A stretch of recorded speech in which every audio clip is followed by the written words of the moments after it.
Bonjour tout le monde, ici Francis Parquin et bienvenue au Balado Box le compte de 8. Cette semaine à l'émission Wilder Fury, l'heure de la revanche. Une autre victoire expéditive pour Ryan Garcia et Simon Keane en vedette à Rimouski. Et c'est avec un bonheur immense que j'accueille Monsieur Adrien Meur. Salut Francis. Adrien, les habitués de l'émission savent qu'on commence toujours par faire un retour sur les événements de la semaine précédente, mais là on a un événement porteur qui nous impose à rentrer tout de suite dans le vif du sujet. C'est la revanche entre Deontay Wilder et Tyson Fury qui va être présenté un événement à la télévision à la carte. Et signe que c'est important, c'est une coproduction Fox-ESPN. Donc il va y avoir des membres de l'équipe de description d'ESPN, Max Kellerman notamment. Et ceux de Fox. Ce qui arrive très rarement. Très rarement. La dernière fois, c'était pour le méga combat entre Floyd Mayweather et Manny Pacquiao. Il y avait aussi eu, je crois, Mike Tyson contre Lennox Lewis. Est-ce que c'était bien ça? C'est possible, oui. Donc ça remonte déjà à un petit moment. On peut compter sur les doigts d'une main là, les fois que c'est arrivé. On sait Fury qui a signé une entente avec Top Rank ESPN. Wilder qui est demeuré malgré tout fidèle à la famille PBC. Malgré tous les problèmes qu'il peut y avoir avec PBC, il est resté avec eux, Alors donc, on se retrouve un peu plus d'un an, 14 mois. C'est le combat qui avait été présenté un 1er décembre. Il y avait un événement au même moment à Québec, c'était Adonis Stevenson contre Alexander Gvozdyk, avec tout ce qui s'est passé après le combat, les événements malheureux. Ça a fait en sorte que ce combat qui avait été extraordinaire, le premier combat entre Wilder et Fury, un peu passé sous le radar, du moins ici au Québec. Malheureusement. Et on se souvient... Fury qui était un peu comme l'Undertaker. Exactement, qui avait ses yeux sorti d'outre-tombe au 12e round. L'arbitre avait été bon parce que dans 99% des cas, on aurait arrêté le combat, mais là, on savait à qui avoir une affaire, un être particulier, Tyson Fury.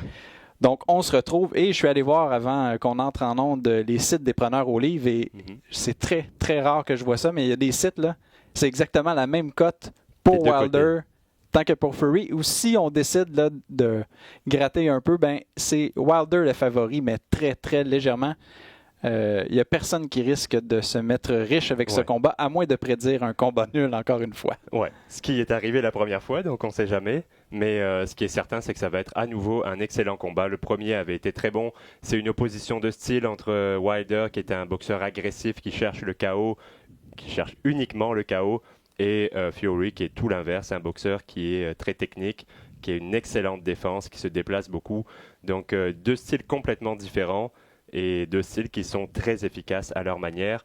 Le premier combat avait été excellent. Je pense que Fury méritait de gagner par exemple ce premier combat. Moi je lui avais donné la grande majorité des rounds.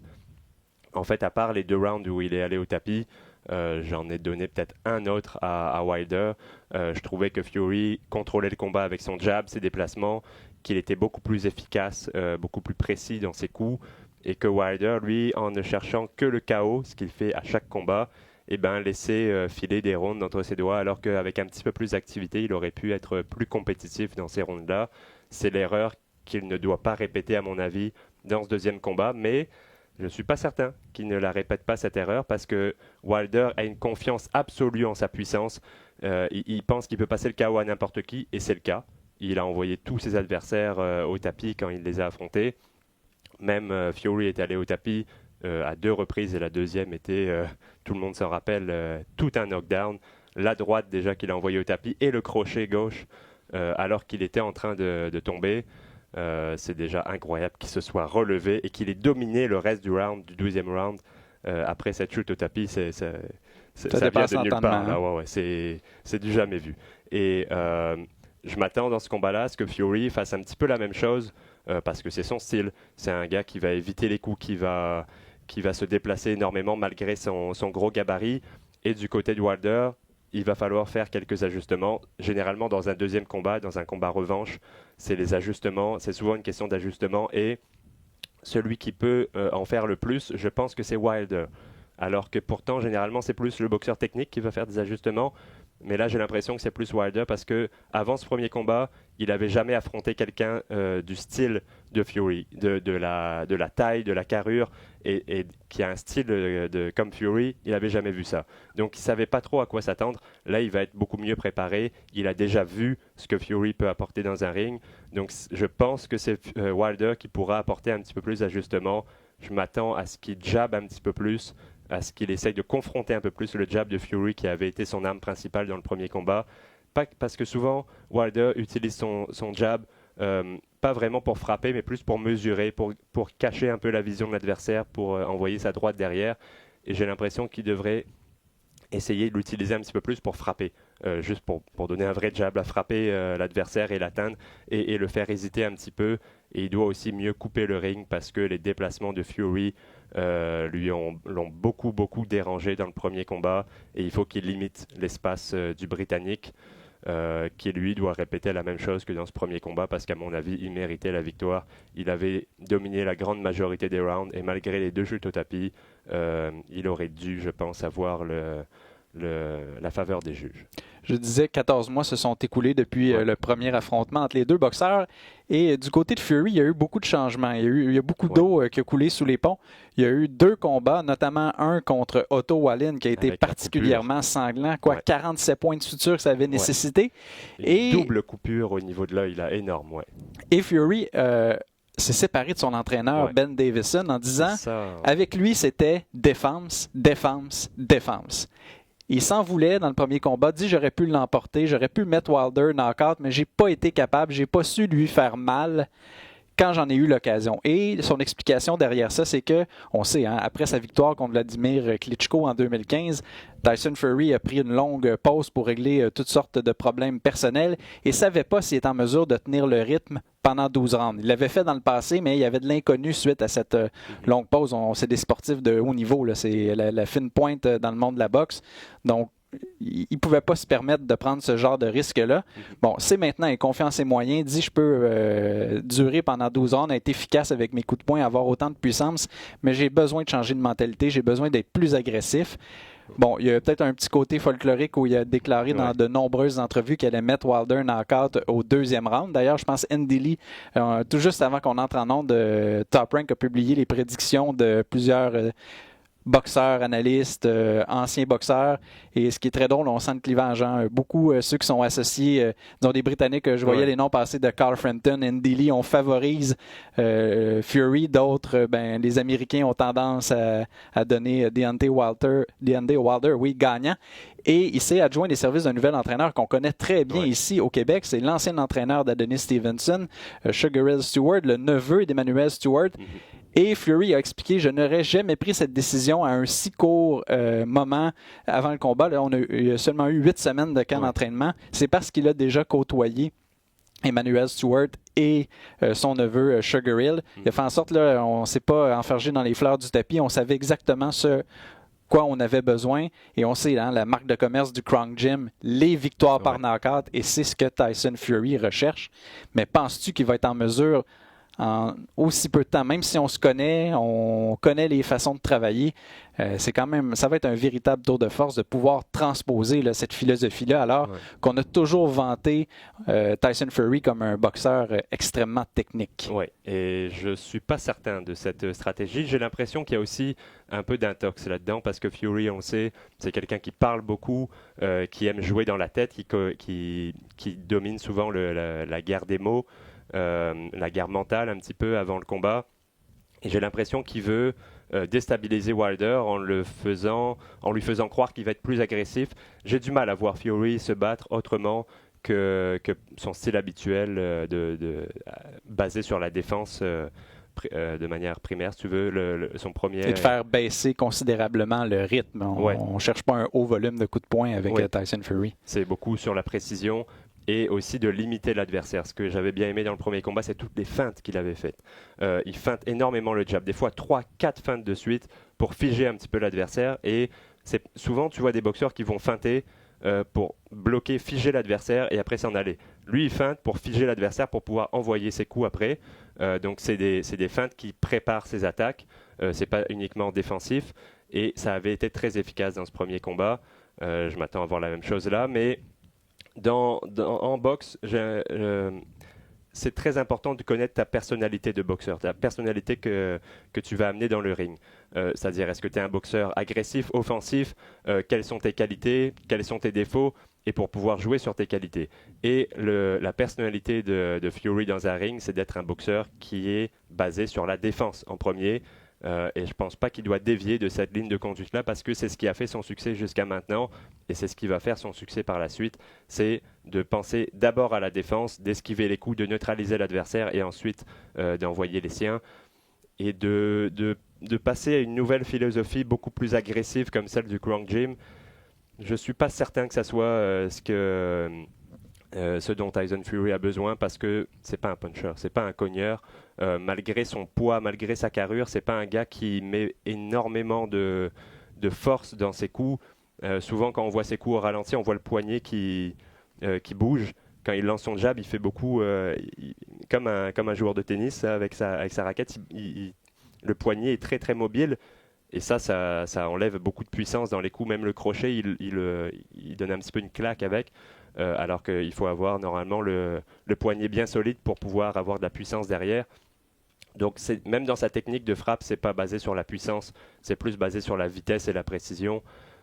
Donc je le vois mal avoir une stratégie qui est basée sur le chaos. J'ai l'impression qu'il y a beaucoup d'intox là-dedans, que c'est fait beaucoup pour déstabiliser Wilder et qu'ils s'attendent à voir un Fury agressif alors qu'il va avoir le même style que dans le premier combat. Je parlais de Sugar Hill comme entraîneur. C'est adjoint aussi les services d'un Cutman particulièrement célèbre qu'on a surtout vu dans l'univers de l'UFC au cours des dernières années. Je parle évidemment de Jacob Stitches Duran. Et ce qui a amené d'ailleurs Otto Wallin à dire à la blague, si jamais Deontay Wilder coupe Tyson Fury et remporte le combat, je veux une partie de la bourse parce que c'est moi qui vais avoir commencé le travail lors du précédent combat. Et il a raison parce que le délai entre les deux combats est assez court pour une coupure de cette ampleur. Profonde. Ouais. C'est assez peu de temps pour cicatriser. Et on sait que les cicatrices comme ça, proches des yeux, ça s'ouvre très facilement, surtout si elles sont récentes.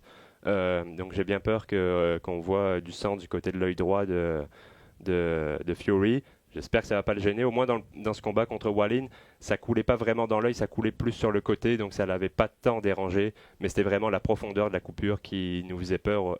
On avait peur que le docteur arrête le combat, que le médecin arrête le combat. Et si contre Wilder, il se fait atteindre à nouveau et que la coupure s'ouvre, on va avoir les mêmes inquiétudes parce que Wilder est tout à fait capable de t'agrandir cette coupure-là et de faire arrêter le combat. Donc ça aussi, c'est un point d'interrogation. Est-ce qu'il a eu assez de temps pour cicatriser? Je ne suis pas certain. On a beaucoup parlé du caractère spécial de Tyson Fury. Déjà, on parle de retraite. C'est de plus en plus à la mode dans le sport professionnel, les athlètes qui se projettent déjà vers la fin de leurs années. Il a dit qu'elle allait honorer son entente qui lie le boxeur à ESPN Top Rank. Encore 3 combats avec ESPN. Alors que Deontay Wilder, on est, je pourrais dire, complètement à l'opposé du spectre.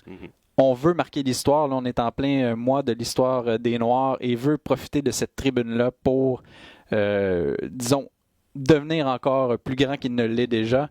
Wilder le repousse les sommets. Je ne sais plus c'est sa combienième défense du titre du WBC. C'est la 11e, il me semble. Ouais. C'est un boxeur dont on dit que c'est un one-trick pony, hein, seulement la main droite. Mais encore faut-il la contrer. Et d'ailleurs, le dernier combat qui a été remporté par Deontay Wilder, c'était contre King Kong Ortiz. C'était également une revanche. Et Ortiz était très, très bien préparé. Son entraîneur, son préparateur physique plutôt, a donné une entrevue et il a dit qu'il ne pouvait pas, même si Ortiz est âgé de plus de 40 ans, il ne pouvait pas être dans une meilleure forme. Et on note les pointages. Il menait 2 cartes de 59-55, une autre de 58-56. Tout était là. On était exactement où on voulait. Et boum, la main droite qui survient. Une seule. Et l'entraîneur de dire, si Fury est capable d'éviter la main droite pendant tout le combat, il ne devrait pas avoir de problème. Oui, c'est bien beau dire ça le problème. éviter la main droite, sauf que d'être attentif, d'être sur ses gardes pendant 36 minutes, faut le faire. Et jusqu'à maintenant, il y a seulement Berman Stiverne qui avait réussi à le faire, mais c'était le premier combat de championnat du monde de Deontay Wilder.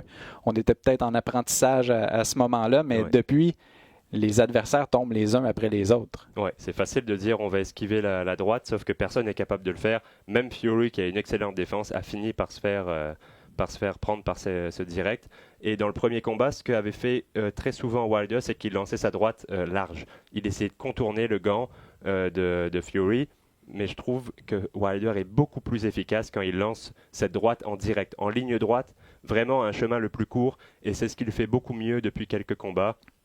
Le KO dans le deuxième combat contre Ortiz est le meilleur exemple. C'était vraiment un direct parfait. Là. La technique, il n'y avait pas de... il n'a pas rallongé son chemin en donnant un arc à son cou. C'était vraiment en ligne droite, parfaitement entre les gants. Et ça, même si ça atterrit sur le front, ça a gelé le pauvre Ortiz. Et Wilder a tellement une énorme puissance qu'il peut knocker n'importe qui sur un seul coup. Tu peux avoir la meilleure mâchoire du monde. Wilder va être capable de t'envoyer au tapis. La question, c'est de ne pas se faire frapper trop souvent par sa droite, mais là encore, il faut y aller all-in. S'il arrive à éviter la droite, il va gagner en décision. S'il n'y arrive pas, il va perdre par KO. C'est le scénario qu'on entrevoit d'un côté ou de l'autre. Et je vois mal Wilder gagner par décision, par exemple. À moins qu'il l'envoie 8 fois au tapis, mais je ne m'imagine pas Wilder gagner des rondes après rondes.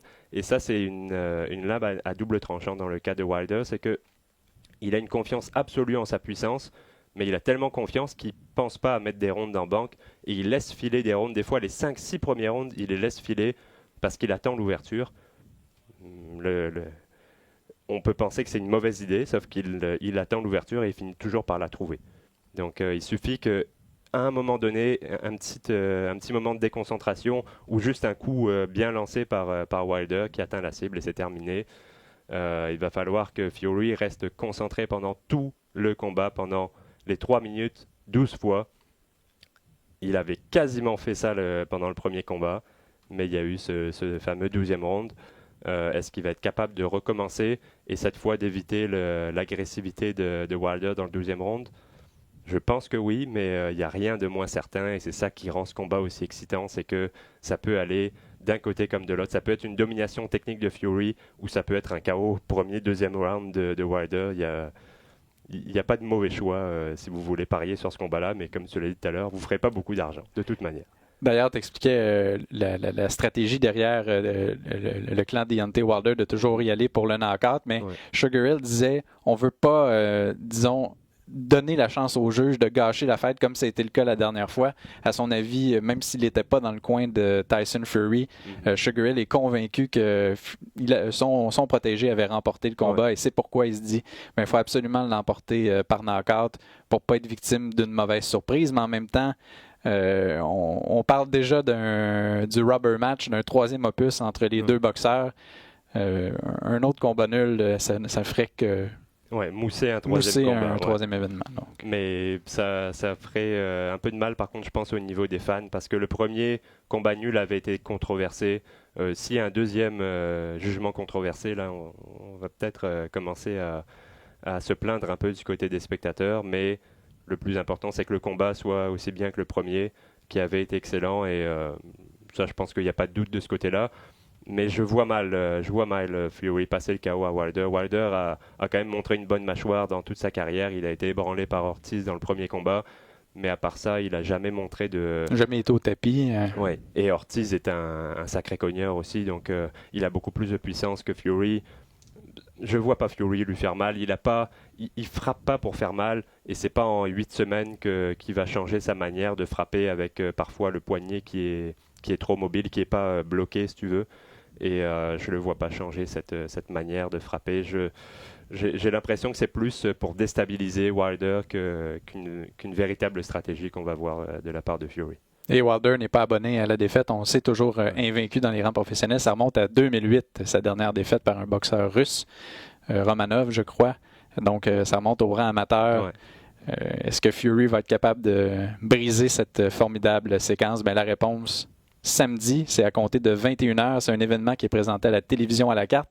Et on retourne, c'est présenté à Las Vegas. Généralement, c'était au T-Mobile Center. Et là, on s'en va dans l'antre des antres, le MGM Grand, qui a été le théâtre de tellement de grands combats depuis au cours des dernières décennies. Donc, ça va. L'ambiance est toujours particulière. Ouais, la maison de La Hoya, Mayweather s'est battu, je ne sais pas combien de fois là-bas. C'est là où il y a eu les plus grands combats. Ceux dont on se souvient des 20 dernières années, c'était là-bas. Donc, c'est juste de mettre... pour rajouter encore à la grandeur de cet événement. Et ce que j'aime beaucoup aussi, c'est un peu on revient un peu en arrière en faisant une sous-carte qui est très intéressante à mon avis. Il y a pas mal de combats équilibrés. On peut arriver tôt dans la soirée et avoir des bons combats et avoir des boxeurs intéressants. Donc ça, c'est aussi plaisant. Des fois, il n'y a que la finale qui est intéressante. La sous-carte est un peu moyenne. Là, c'est pas le cas. Bon, on peut en parler immédiatement. Ouais. La demi-finale, c'est un combat de poids lourd qui va opposer Charles Martin contre Gerald Washington. C'est un combat éliminatoire de l'IBF pour la position de deuxième aspirant au titre des poids lourds. La première position qui est détenue par Kubrat Pulev. D'ailleurs, on ne sait pas encore si c'est lui qui va affronter Anthony Joshua ou l'aspirant du côté de la WBO. Ouais. J'ai l'impression que ça va être Pulev, mais c'est pas encore fait. C'est ce que les rumeurs provenant de Grande-Bretagne laissaient entendre au cours des dernières semaines, mais il n'y a encore toujours rien qui a été annoncé. Martin, c'est un ancien champion très, très éphémère de l'IBF. Il avait gagné son titre au mois de janvier 2016 et l'a perdu en avril de la même année contre Anthony Joshua. Deuxième round. C'est là que le boxeur britannique était devenu, c'est sa première ceinture en carrière.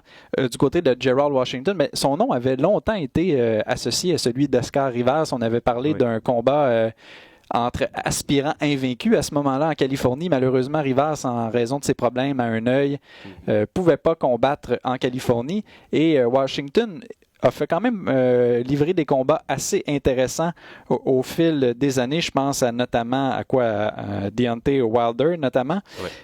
Mais quelques défaites. Et dans son cas, a battu Daniel Martz, un boxeur qu'on va voir à l'œuvre ce vendredi du côté de Rimouski. Et sinon, il a perdu contre Babyface Adam Konaki, qu'on va voir prochainement sur les ondes de Fox contre un boxeur finlandais, Elenius. C'est un combat intéressant. Est-ce que Martin est en mesure, disons, de reprendre ses heures de gloire?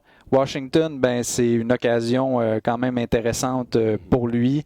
Une chance de revenir au sommet. C'est quand même une position assez intéressante aspirant numéro 2 à l'IBF. Oui, et je trouve que c'est un très bon combat parce que pas forcément que les deux boxeurs soient de très haut niveau. Ils ont été, Martin a été champion du monde comme tu l'as dit. Washington s'est battu en combat de championnat, mais ils sont à un niveau en dessous de l'élite de la catégorie, mais par contre ils sont tous les deux au même niveau, donc c'est un combat qui est équilibré. C'est ça que j'aime de ce combat. C'est assez, je ne vais pas dire 50-50, mais c'est quand même équilibré. Je donne un petit avantage à Martin parce que il a une meilleure technique. C'est un gaucher qui cherche à placer sa main arrière, son direct de la main gauche. Et il a un jab correct. Il a quand même des bonnes habiletés de boxe. On voit que c'est un gars qui fait ça depuis longtemps, ce qui n'est pas le cas de Washington, qui lui a été dans des équipes d'entraînement de la NFL. C'était les Seahawks, je pense. Notamment, oui. Ouais. Mais il n'a jamais réussi à percer dans la NFL, donc il a bifurqué vers la boxe. C'est pas Seth Mitchell aussi qui avait été secondaire avec, je pense, l'Université Michigan State. Lui, c'était une blessure à un genou qui l'avait obligé à changer, à troquer les crampons pour les gants de boxe. Oui, exactement. Et c'est un peu le même parcours qu'a fait Washington. Je ne pense pas que c'est une question de blessure dans son cas. Mais question de potentiel, tout simplement. Et il a fini par passer à la boxe. On voit que c'est un athlète naturel, 6 pieds 6, découpé, vraiment un athlète incroyable. Mais c'est ça la différence dans ce combat, c'est que Washington est un athlète qui fait de la boxe et Martin, lui, est un boxeur qui fait ça depuis très longtemps. Washington a commencé sa carrière professionnelle à 30 ans, c'est très tard, et ça se voit qu'il a commencé la boxe tard parce que ses fondamentaux sont un petit peu douteux. On a parfois les mains qui baissent, on peut voir de son côté des erreurs de base qu'il ne fait pas tout le temps, mais qu'il fait parfois, et qu'un boxeur plus expérimenté qui fait ça depuis qu'il est tout jeune aura moins tendance à faire. C'est pour ça que je pense que Martin va remporter ce combat. Il est un petit peu plus raffiné au niveau de la technique. Et Washington a parfois des problèmes de mâchoire. C'est pas un très bon encaisseur. Ils ont un adversaire en commun, c'est Adam Kovnacki. Moi, parce que je regarde, là, je m'étais fourvoyé dans mes notes, mais la liste d'adversaires est tellement semblable que chat, il perdrait ses petits. Mais Washington, ses 3 défaites, c'est contre Wilder, contre Big Baby Miller et contre Konaki. Il n'y a rien de honteux là-dedans. Là. Non, mais par contre, il n'y a pas de règle de 3, mais Martin avait perdu une décision unanime contre Kovnacki, mais les 3 juges avaient rendu des cartes de 96-94, donc c'est un combat compétitif. Washington s'était fait passer sur le corps, un KO deuxième round où il avait encaissé. Kovnacki avait lancé 150 coups en un round et demi. C'est incroyable ce qu'il avait fait, le Polonais. Il a l'air de rien. Là, il est tout mou. Mais pas pour rien que son surnom, c'est Babyface. Ouais. Il ressemble vraiment à un gros bébé, mais il frappe et il lance énormément de coups. Et il avait traversé Washington sans problème. Washington a parfois montré des problèmes de mâchoire et je pense que ça va lui jouer des tours contre Martin. Même si Martin n'est pas le plus gros cogneur, il a quand même une bonne puissance, mais surtout une meilleure technique. Je pense que Martin remportera ce combat-là, mais c'est quand même un combat avec deux gars d'un niveau similaire, donc qui risque d'être assez compétitif. L'autre combat à surveiller dans la portion à la télévision à la carte, c'est celui qui va opposer Emmanuel Navarrete à Geo Santacima. C'est une 5e défense de la ceinture des supercoques de la WBO pour le boxeur mexicain qui, lui, a vraiment pas chômé en 2019. On se plaint des boxeurs de PBC qui ne se battent jamais. Mais Navarrete profite de son association avec Top Rank et ESPN. 4 combats de championnat du monde en 2019 qu'il a remporté. Malheureusement pour lui, pas beaucoup de partenaires de choix avec qui danser. Avait remporté le titre en battant Doug Bowie en 2018. Combat revanche qu'il a remporté en 2019. Et là, 3 victoires contre des aspirants très loin dans le classement. Là, il affronte un Philippin qui, lui, souvent on dit cette histoire-là, il ne faut pas lâcher même son père en début de carrière. Défaite à son premier combat, défaite à son 4e. Mais est demeuré en Asie. Ça va être son premier combat aux États-Unis. Je regardais les preneurs au livre. Là, la cote moyenne, là, il est négligé à 13 contre 1. Navarrete, lui, cherche des combats d'unification et prend ce qu'on lui offre en attendant. Là, mais est-ce que ça va être à l'image, à ton avis, de ce qui s'est produit de ces 3 combats après celui de Doug Bowie en 2019? Oui, encore. Malheureusement pour le Philippin, je pense. Ces 2 défaites à Santacima, c'était quand il était très jeune. On sait qu'aux Philippines, c'est un peu comme au Mexique, on va passer professionnel très rapidement. Il avait 17 ans pour sa première défaite, 18 ans pour la deuxième. Donc il n'était pas encore... il apprenait son métier encore, il était en formation. On va dire. C'est un boxeur qui montre quand même pas mal de puissance. C'est un gars qui travaille beaucoup au corps. Il descend sur ses appuis pour envoyer des coups au corps des 2 mains. Mais la marche est très haute pour Navarrete, qui est à mon avis le meilleur boxeur de la catégorie. Navarrete est très grand, a des très longs bras, mais il s'en sert pas forcément pour rester il s'en sert pas du tout pour rester à distance. Il est très agressif et il lance des coups qui viennent de tous les angles. C'est vraiment imprévisible et c'est très dur de se préparer pour un gars comme ça parce que tu peux pas trouver des partenaires d'entraînement qui ressemblent à Navarrete. Il y a personne qui se bat comme lui. Donc c'est dans la préparation que c'est très dur. Je pense que des boxeurs qui vont avoir plus de succès qu'on Navarrete, c'est des gars qui ont déjà fait un combat contre lui, qui savent à quoi s'attendre et qui vont revenir en disant ok, voilà les ajustements que je dois faire. Mais de penser à tout ça et d'imaginer tout ça avant de lui faire face, c'est quasiment impossible. Donc je donne très peu de chance à Santacima. Pas que ça soit un mauvais boxeur, c'est un gars qui pourra peut-être faire quelque chose dans sa carrière, mais c'est pas le moment pour lui d'affronter Navarrete. Ils sont pas au même stade du tout de leur carrière. Pas du tout le même type de position jusqu'à maintenant, donc ça risque, c'est beaucoup moins équilibré par exemple que le combat de poids lourd de demi-finale entre Martin et Washington. Je pense que Navarrete va peut-être pas faire un massacre, mais ça va être relativement facile pour lui, ça va être confortable en tout cas comme victoire. Sinon, est-ce qu'il y a d'autres combats dans ceux préliminaires là, qui vont être présentés à compter de 18 ou 19 heures là, qui vont retenir ton attention? Oui, il y en a quelques-uns. J'ai noté aussi un autre combat équilibré qui m'intéresse pas mal. C'est celui entre Amir Imam et Javier Molina. Là, c'est une opposition de style. Imam, le technicien, Molina, un peu plus le bagarreur, l'agresseur. Donc ça va être intéressant. C'est 2 gars qui sont plus ou moins au même stade de leur carrière, qui ont subi 2 défaites chacun, mais qui ont des qualités... Imam qui s'était incliné au Québec. À la surprise générale. Tout à fait. On attendait...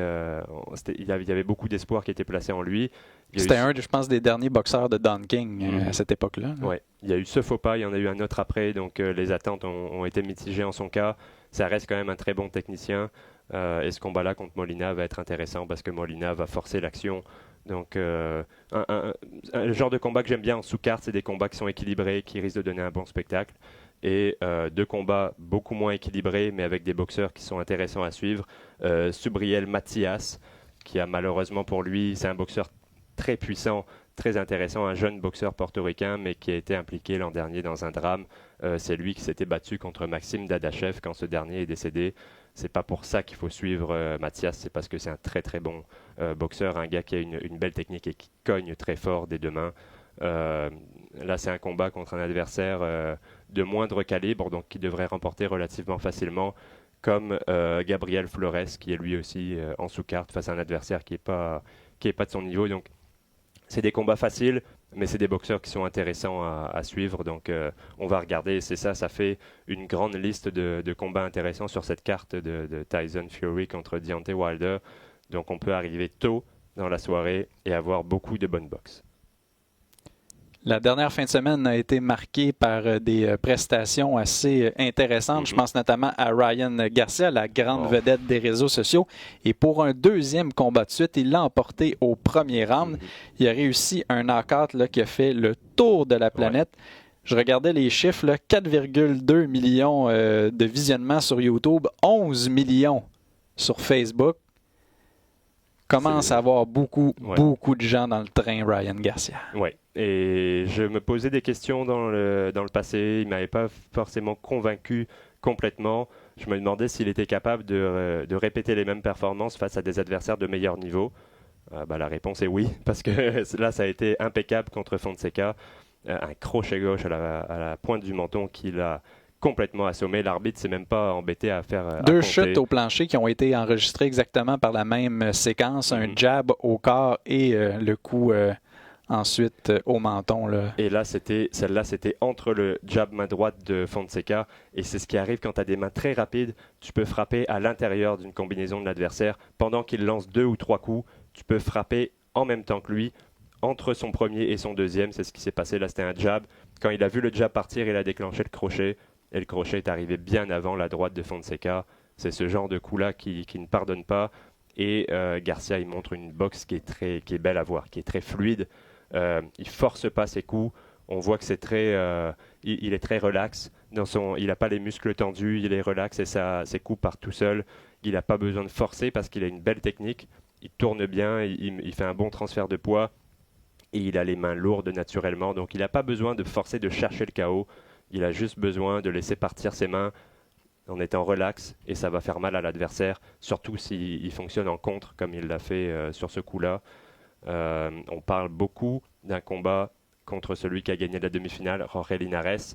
Ça serait un combat très très intéressant à mon avis. La marche est haute par contre. Entre Fonseca et Linares, c'est pas le même calibre de boxeur. Fonseca est pas mauvais, mais c'est pas un gars qui va devenir champion du monde. C'est un gars qui peut poser des problèmes à des boxeurs de l'élite, mais qui ne va pas forcément les battre. Alors que Linares, lui, est un boxeur d'élite, un des meilleurs au monde. Il avait posé des problèmes à Lomachenko, il l'avait envoyé au tapis. Il a fait énormément de combats très intéressants. Linares, champion du monde dans 2 ou même 3 catégories de poids. Donc c'est pas du tout le même niveau que Fonseca. Par contre, ce combat-là m'intéresse, peut-être pas pour le prochain, mais pour le suivant de Garcia, parce qu'ils ont des qualités qui se ressemblent beaucoup. Tous les deux ont les mains très rapides, tous les deux ont une bonne puissance, tous les deux sont précis, une belle technique. C'est pas un miroir, mais c'est 2 boxeurs qui se ressemblent beaucoup, qui ont des qualités similaires. La seule que je vois qui est différente, c'est la mâchoire de Linares, qui a été un problème depuis le début de sa carrière, qui est très fragile. Et Ryan Garcia, on l'a très bien vu dans ses derniers combats, il frappe fort. Donc comment est-ce que Linares va réagir quand il va se faire atteindre solidement par Garcia ? Là, j'ai des doutes. J'ai des doutes que Linares soit capable d'encaisser ces coups-là. Mais par contre, la mâchoire de Garcia, on ne la connaît pas parce qu'il ne s'est jamais fait atteindre solidement. Et si un boxeur comme Linares le frappe d'aplomb avec sa droite, ça peut faire parce qu'on a vu ce qu'il a fait en demi-finale contre Carlos Morales. Là, ça a été assez dévastateur. Ouais. Et ça a été... possède les atouts là, pour déranger Garcia. Et il a fait ce que Alberto Machado, ce que René Alvarado et ce que Ryan Garcia n'avaient pas réussi à faire, c'est-à-dire passer le KO à Morales. Ça a été un beau KO, 5e round. Et ça a été 5e ou 4e ? 4e. Et ça a été la même combinaison à chaque fois. Il l'a envoyé au tapis au 3e avec jab au corps et un direct du droit très court qui est arrivé au menton, qu'il l'a envoyé au tapis. Même combinaison au 4e qui a mis fin au combat. Et d'ailleurs, quand il est revenu dans son coin après le 3e round, Morales, il ne savait pas ce qu'il avait frappé. Il savait pas ce qui s'était passé. Il a demandé à son coin quel coup m'a envoyé au tapis. Et j'ai pas entendu de réponse claire dans son coin et d'instructions sur comment éviter de retomber dans le même piège. Et il est retombé dans le même piège. Ça a été la même combinaison, jab au corps direct au menton, qui a mis fin au combat. Peut-être que si son coin l'avait un petit peu mieux coaché entre le troisième et le quatrième, lui avait donné des bonnes instructions pour éviter de subir la même attaque, d'être vulnérable à la même attaque, peut-être qu'il aurait pu l'éviter, mais je pense que ça aurait juste repoussé l'échéance parce qu'on voyait que Linares prenait de plus en plus l'ascendant sur Morales. C'est un boxeur qui a des mains extrêmement rapides. Linares, c'est très dur de voir ses coups arriver. Les coups que tu ne vois pas arriver, c'est ceux qui font le plus mal. Ils sont directs et vraiment exceptionnels à Linares. S'il finit par affronter Ryan Garcia, c'est un combat qu'il faudra assurément regarder parce que ça va être très très intéressant.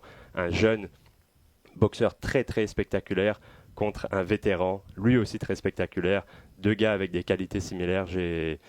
J'aimerais beaucoup voir ce combat-là. Je ne sais pas si ça va être le prochain ou le suivant. Je pense que Garcia a peut-être besoin d'un autre combat. C'est ce que le prochain sujet que je vais t'amener, c'est un peu l'avis de Di Reynoso, qui est l'entraîneur de Ryan Garcia, mais aussi de Canelo Alvarez. C'était le 4e combat de Garcia avec Reynoso. Ce changement-là avait été effectué après la victoire par décision majoritaire contre Morales, qu'on a vu contre Linares en demi-finale.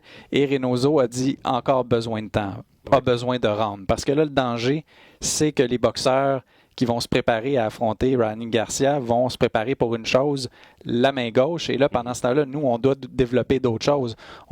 Comme Morales avait fait, avait été en mesure de contrer cette main gauche-là. Il faut forcer Garcia à travailler, à réfléchir, à développer son intelligence dans le ring. Et contre Linares, comme tu l'as souligné, la marche serait peut-être un peu trop haute. Ouais. Souvent, il est encore très jeune. Oui, on ne veut pas gaspiller ce talent-là avec une défaite par knockout. Là. Qui serait, parce qu'on a voulu précipiter un combat, ça serait bête.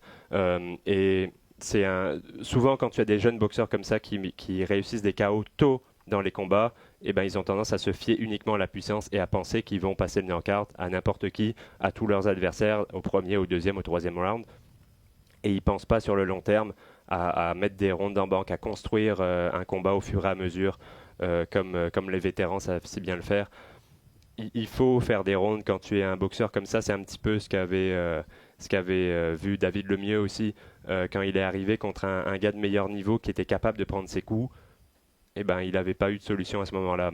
C'est après ce combat-là qu'il a compris et qu'il a développé qu'il a ajouté d'autres outils à son coffre.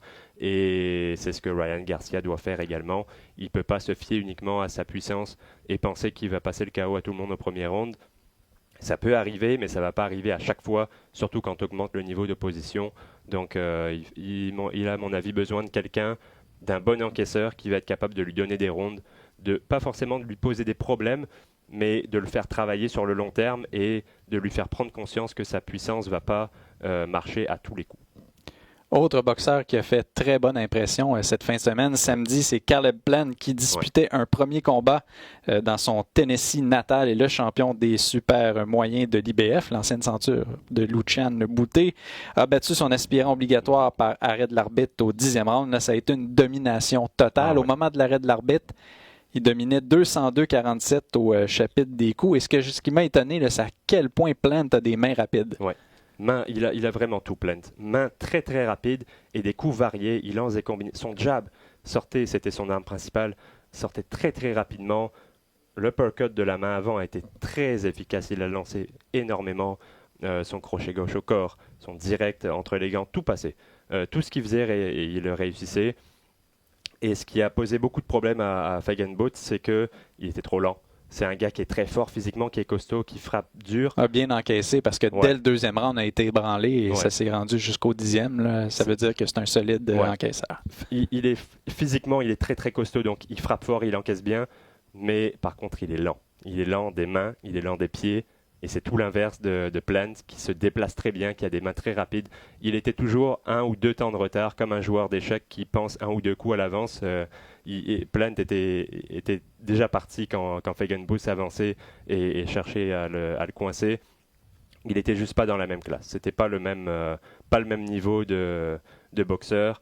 Feigenbutz, qui était encore jeune, 24 ans, mais qui était jamais sorti de l'Europe, qui avait jamais affronté des boxeurs d'un niveau même proche de celui de Plant. On l'avait dit la semaine dernière, le meilleur boxeur qu'il avait affronté, c'était Rino Liebenberg, qui était tard dans sa carrière. Donc, dont on connaît très bien le niveau parce qu'il avait affronté Leder Alvarez. Ouais, donc fallait s'attendre à une domination comme ça. La seule chance que je voyais pour Feigenbutz, c'était la chance du cogneur. Et il n'a jamais vraiment atteint Caleb Plant solidement. Donc l'arbitre a bien fait de mettre fin au combat, même s'il n'y a pas eu un coup en particulier qui lui a fait plier les genoux ou quoi. C'était vraiment une accumulation et chaque round, il les perdait. Plant a gagné les 10 rounds. Tu l'as dit, il a atteint la cible 4 fois plus souvent que son adversaire. C'était un massacre et l'arbitre a bien fait de l'arrêter parce que c'est le genre de combat. Plant n'avait pas assez de puissance pour le mettre KO, le jeune Allemand, mais les coups s'accumulent et c'est dans ce genre de combat-là que tu peux voir des accidents et l'arbitre a bien fait pour la santé de Feigenbutz d'arrêter ce combat-là. Plant a réitéré son désir d'affronter le champion du WBC, David Benavidez. Et pendant un court instant, on a pensé qu'une fenêtre qui s'était ouverte parce que son aspirant obligatoire, le Turc Yildirim, est blessé. Mais finalement, il semble qu'on va se tourner vers un bon vieux journeyman, Lionel Thompson, au mois d'avril. Ouais. Donc, on laisse encore le fruit mûrir avant que ces deux boxeurs-là s'affrontent parce que c'est la confrontation à 168 livres qui semble incontournable. Et ce qui est intéressant, c'est qu'on est lié au même promoteur, au même groupe. Donc, ça ne devrait pas être compliqué. Ouais, pour une fois qu'on peut organiser quelque chose d'intéressant. S'il y en a un des deux boxeurs qui le veut et que le combat se fait pas, ça veut généralement dire que l'autre il veut pas. Thompson, lui, Lionel Thompson avait réussi une belle surprise dans son dernier combat en battant Ouskategui, celui que Plant avait battu pour récupérer cette ceinture.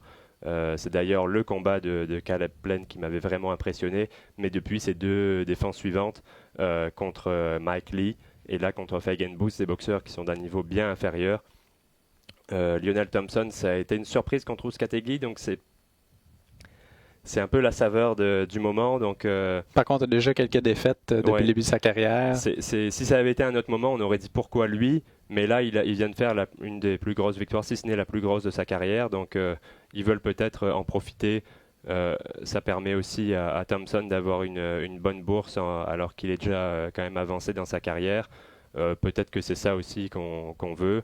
Mais le combat qu'on veut voir, après deux défenses comme ça contre des gars d'un moindre niveau, je veux voir Caleb Plant contre un boxeur d'un bien meilleur calibre. Et Benavidez, ça serait parfait. Par contre, ça serait toute une opposition parce que Benavidez est très très solide. Mais Plant m'a impressionné par sa technique, son mouvement, c'est très très fluide. C'est un gars qui va être très dur à coincer dans les cordes, à atteindre solidement. Il bouge très bien, il esquive beaucoup, il se déplace. Donc j'ai hâte de voir ce combat-là si ça se matérialise. Je ne sais pas trop qui favoriser. Je parlais des statistiques tantôt de la domination de Caleb Plant au chapitre des coups de poing. C'était la même chose pour Brian Parella qui dominait complètement Albert Ramos. Au moment où le combat s'est arrêté, là, c'était 200-82 pour les coups de poing. Mais un combat, dans ce cas-ci, c'était 10 rounds. Ouais. Ça dure 30 minutes. Ça ne dure pas 29 minutes 40 secondes. Non, ça dure 30 minutes. Il faut être présent, il faut être sur ses gardes pour éviter la main arrière. Et c'est ce qui s'est produit. Ramos qui a réussi un retour incroyable. Il tirait de l'arrière 88, 83, 88, 83 et 87, 84 avant le début du 10e round. Et là, il a sorti un uppercut d'absolument nulle part avec 25 secondes à faire. Parella s'est relevé. Une droite. Parella retourne au plancher, se relève. Et là, on entend clairement l'arbitre lui dire « Come back to me. Come back to me. » Et il répète 2 fois. Là, on a vu qu'un micro, on l'entendait très bien.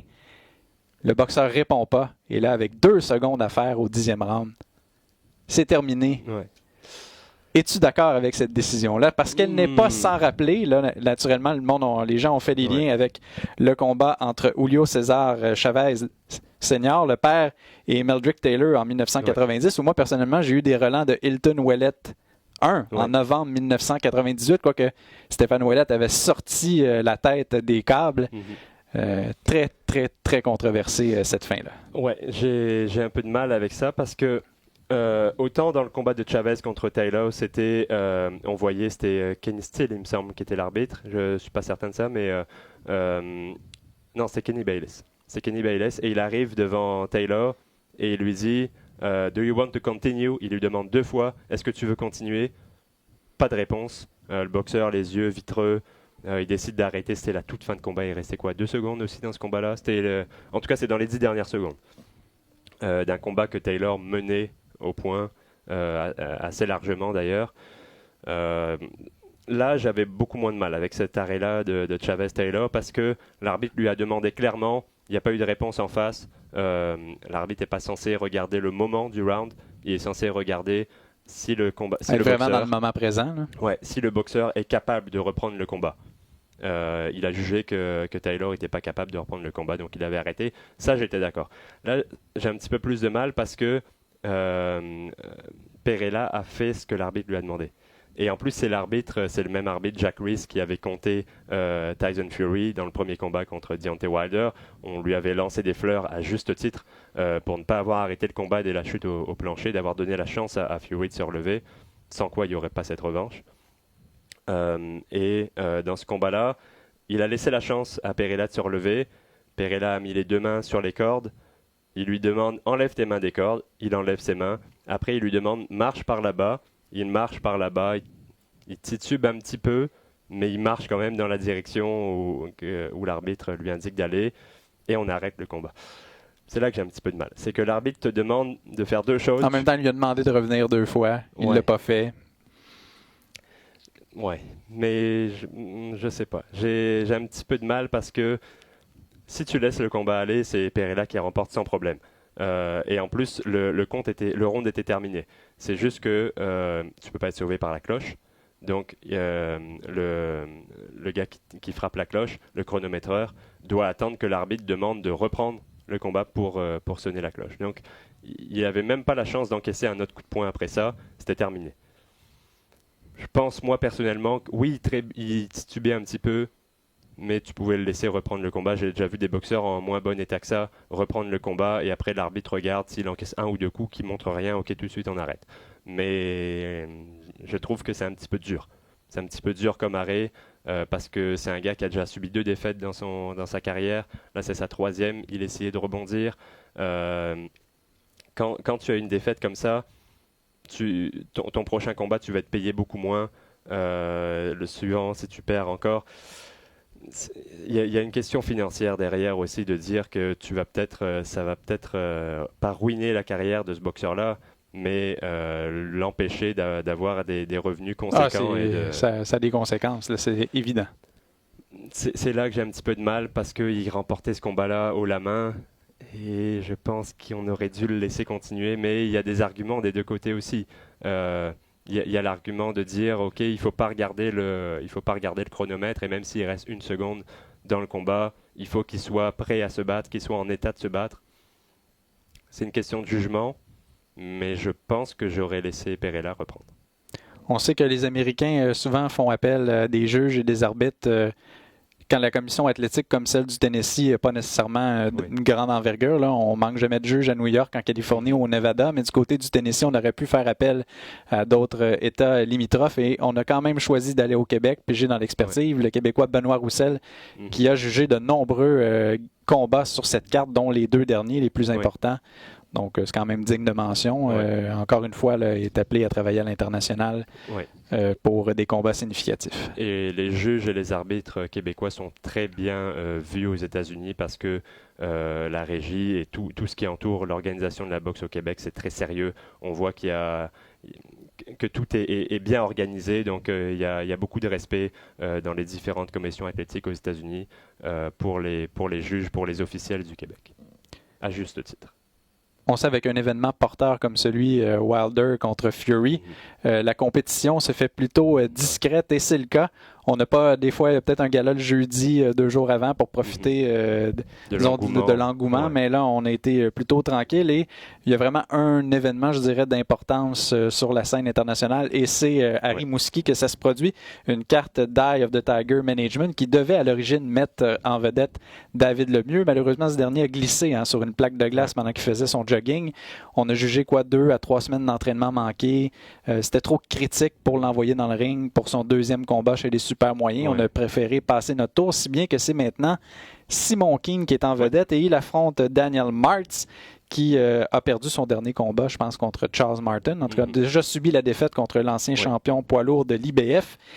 Et bon, Martz, c'est un Américain qui est originaire de la Virginie occidentale et on l'a vu contre une tralée de boxeurs qu'on connaît, des noms qui nous sonnent des cloches, que ce soit Joseph Parker, l'ancien champion du monde, Alexis Santos, qu'on a déjà vu contre Simon Keane à Shawinigan, Brian Jennings, qui a été défait par Oscar Rivas à Verona, ou encore King Kong Ortiz et je le mentionnais, Charles Martin.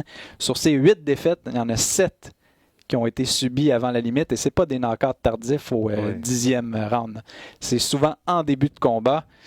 Est-ce qu'on peut vraiment s'attendre à autre chose vendredi soir?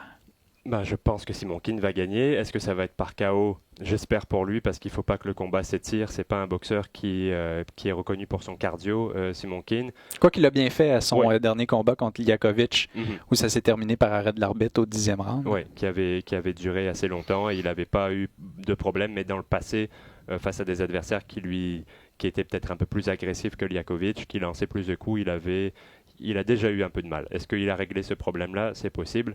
Mais dans ce cas-là, contre Martz, il a beaucoup d'expérience. Martz, tu as nommé tous les noms des boxeurs, dont beaucoup d'anciens champions du monde dans cette liste. Beaucoup d'expérience, mais des expériences de courte durée.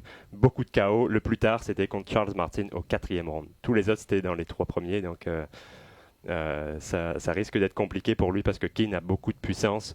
Et pour une rare fois, Keane va regarder vers le haut.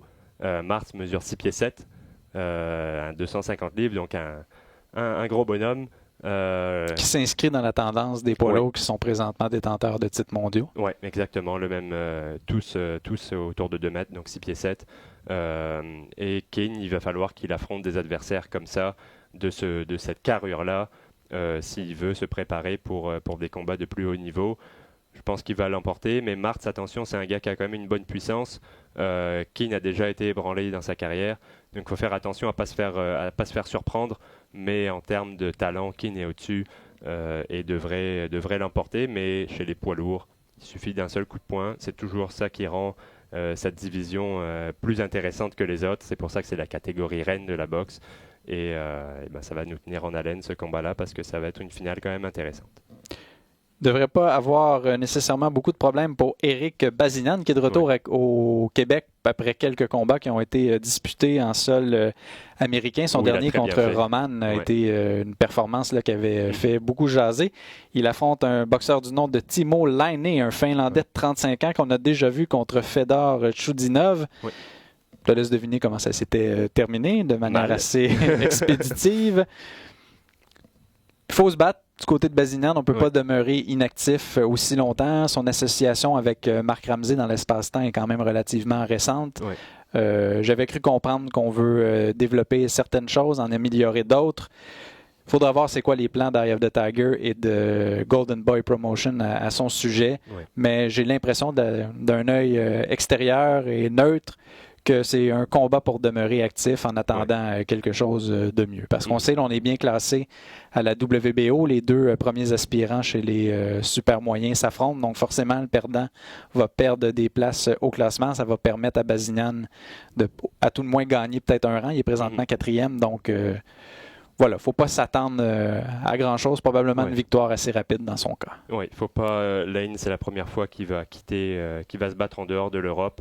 Une fiche de 27 victoires, 12 défaites. Donc ça montre un petit peu le calibre de boxeur. Ça ne veut pas dire que c'est un mauvais boxeur, mais c'est un gars qui est très très prenable pour Bazignan, qui a été impressionnant dans ses derniers combats. Je pense que Roman était un adversaire de plus haut calibre, même s'il était usé par tous les combats qu'il a disputés, le Mexicain. Je pense que c'était quand même un meilleur adversaire que Laine. Ça ne veut pas dire que ça va être plus rapide, parce que ça avait été déjà au 3e round contre Roman, mais il est tout à fait à la portée de Bazignan, qui ne devrait pas avoir trop de problèmes.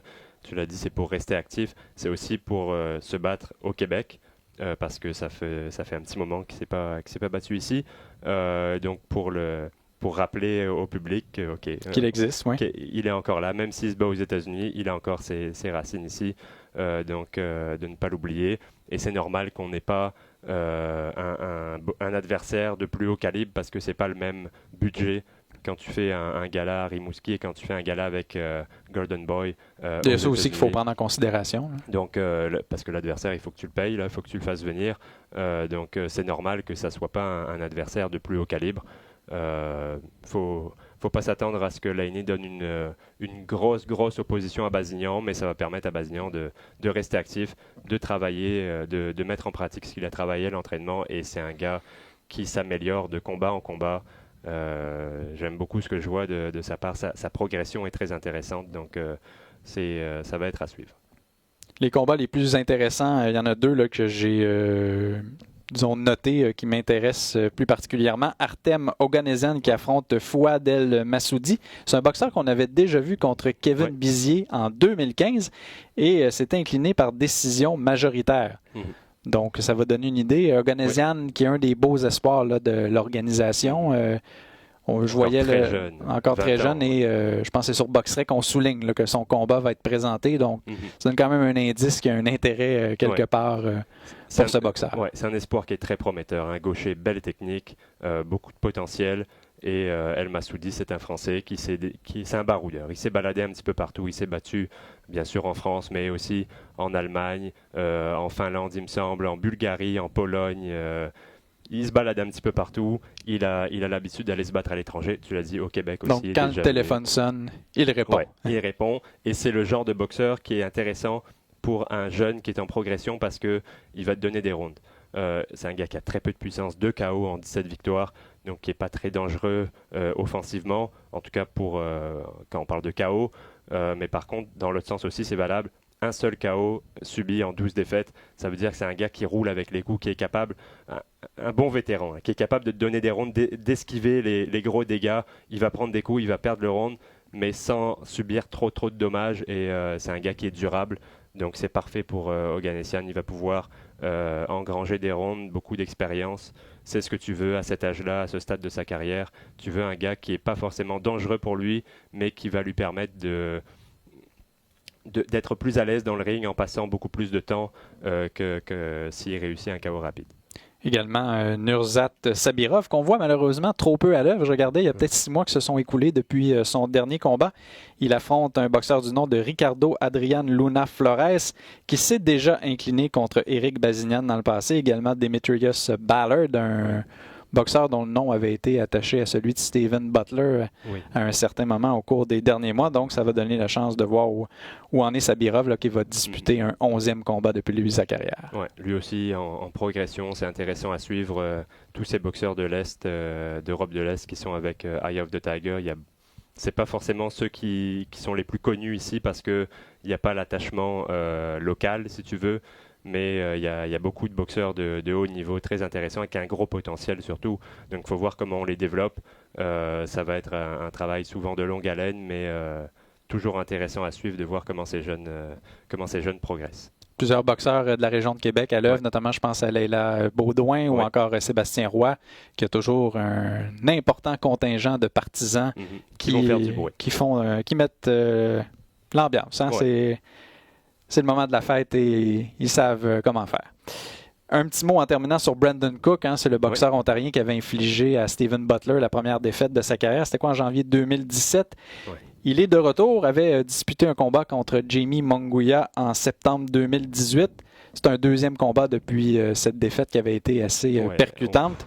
Il affronte un boxeur du nom de Luis Fernando Pina. C'est un Mexicain qui s'est déjà fait démolir par Christian Mbili il y a déjà un peu plus d'1 an. S'est présenté à Brampton, en Ontario, où Cook a établi son quartier général. Donc, on s'imagine clairement qu'il va l'emporter.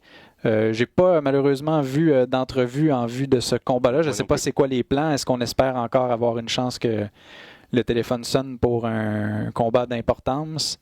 C'est pas un boxeur qui donne un mauvais spectacle. On l'a vu, possède les fondamentaux pour... Munguia, c'est quand même un boxeur exceptionnel, là, mais j'ai l'impression qu'il est capable de livrer une bonne opposition si on lui donne le temps de se préparer, comme ça avait été le cas contre Steven Butler. Oui, et c'est ce qu'il veut, à mon avis, c'est pouvoir faire des belles performances contre des adversaires comme celui-là pour pouvoir décrocher un combat d'envergure. Il y a la bourse qui vient avec, bien évidemment. Et je ne pense pas qu'il soit capable de battre les meilleurs de la catégorie, mais il va en tout cas leur offrir un combat compétitif. C'est un gars qui vient pour se battre et il faut suivre la progression, pas la progression, mais ses résultats, qu'il faut qu'il continue à gagner quelques combats, même si les adversaires sont de moins bon niveau, qu'il continue à gagner pour qu'il reste dans la conversation et que ça soit une option viable, crédible pour un boxeur de haut niveau. Donc, c'est ce qui fait le tour complet de... Non? Un autre combat à surveiller? Un autre combat à surveiller. Robeisy Ramirez, le double champion olympique, qui va disputer son 3e combat chez les pros. On s'en souvient, il avait perdu à la surprise générale son premier combat, une chute au tapis. Il avait eu du mal à s'en remettre et il n'avait pas réussi à rattraper son retard. C'était juste un combat de 4 rounds. Quand tu commences avec un 18 contre toi, il faut que tu gagnes les 3 suivants pour l'emporter. Ça n'avait pas été le cas, donc il a remporté son 2e et là il va se battre pour son 3e combat. Donc ça va être intéressant de voir la différence. On a déjà vu que sa confiance n'avait pas été affectée. Dans le 2e combat, il était sorti très confiant, le même boxeur qu'on avait vu chez les amateurs. Donc il veut mettre cette défaite derrière lui, montrer que c'est vraiment un accident. Et c'est un boxeur qu'on va suivre assurément parce que c'est un gars qui a... Quand tu es double champion olympique, forcément. Quand tu es simple champion olympique, on va forcément suivre ta carrière. Quand tu as 2 médailles d'or, elle va être scrutée, ta carrière. C'était le cas de Rigondeaux, de Lomachenko. Faut voir si Ramirez arrivera à atteindre les sommets que ces 2 gars-là ont atteints. Ça n'a pas bien commencé. Mais je pense que cette fois, le train est parti et on va en entendre parler encore beaucoup de Robeisy Ramirez. Donc, c'est ce qui fait le tour complet pour l'actualité cette semaine. Comme à l'habitude, je vous invite à visiter le rds.ca/balado diffusion, l'application RDS ou encore l'application iHeartRadio pour découvrir tout le contenu qui vous est proposé par les artisans de RDS. Donc, au nom d'Adrien Meur et du mandarin de la mise en onde, Alex Gagnon, ici Francis Paquin, qui vous remercie d'avoir été des nôtres et qui vous dit à la prochaine. Ciao!